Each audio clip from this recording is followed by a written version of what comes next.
this week. Allow me to give a certificate of appreciation.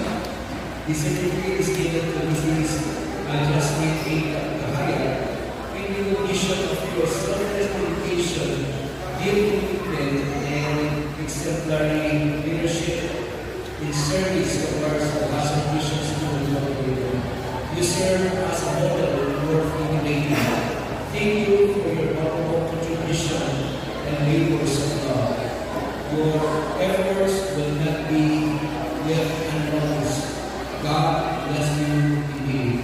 Given this 31st day of March 2025 at the Gospel Church of Poco Rasmus Philippines. Signed by Mrs. Antonio Lemos, Chairman of School Board and University.